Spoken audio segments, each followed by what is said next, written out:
mismo, emotionally resilient siya. So, I'm happy na pagkakita ko sa I'm part of her mga success niya. So, kasi pag-retirement, usually it's your birthday, 16th or 60th birthday. Kasi private school siya, so dapat 16, sa SSS, 60 again. So, mas tinasunod siya when you reach 60, out again. Then, kung magbabilin ka, hindi na ako doon yung sweldo. So, ano ang minimum wage ka rin for your kid? 12 months. Diba? So, who are they? So, in relationship teams and leadership roles, Ethiopian outrage no intellect. In fact, studies show that emotional intelligence is a better predictor of career success than IQ. Hindi man siya to bright, tama lang sabay. Pero, naging mayo siya, siguro sa emotionally resilient siya.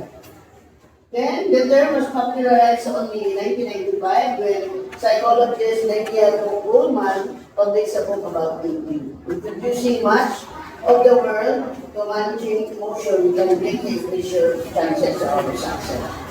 Then, the 8 new adversity quotient, resilience, intelligence. It still refers to how well you handle challenges, setbacks, and change. It's your grit, your bounce back ability. Adversity. Anong ginamit ng adversity? Kaaway, di ba? Adverse reaction. Negative usually. But in adversity conscious, someone with high EQ doesn't crumble when plans fail. Kapares ng isang EQ. No? Sabay-sabay sa EQ. EQ. They adapt, learn, and grow stronger.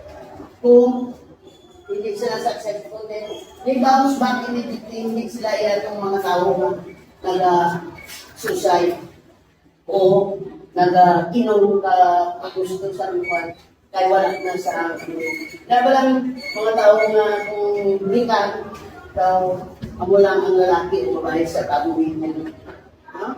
So they adapt, learn, innovate, unpredictable work. This side intelligence is very critical to our adversity. So dapat taas man sabay sa EQ. Kasi hindi ka maging adversity quotient, resilient kung hina yung EQ. Usually ang EQ sabay na sila. Then the last, so social EQ, social intelligence. Social intelligence is the ability to navigate social situation effectively. It includes understanding social cues, building rapport, influencing others, and being tactful. People with strong SQ open-minded, great networkers, then players and leaders, and often have high EQ. So sabayin sila. Pag taas ang SQ mo, taas man ang EQ, EQ, duwa na sila. Usually, ini sila ng taas EQ, A and EQ, and social SQ are hindi din sila kayong bright. Tama lang, makasabay, hindi man sila nakabubo, middle. Pero, namin yung ability nila, leadership ability is good. Kahit sa ilang bright tayo, na hindi siya nag-go down sa iban. Lalo na kung siya ang pinaka-bright, siya lang bright sa kalibutan.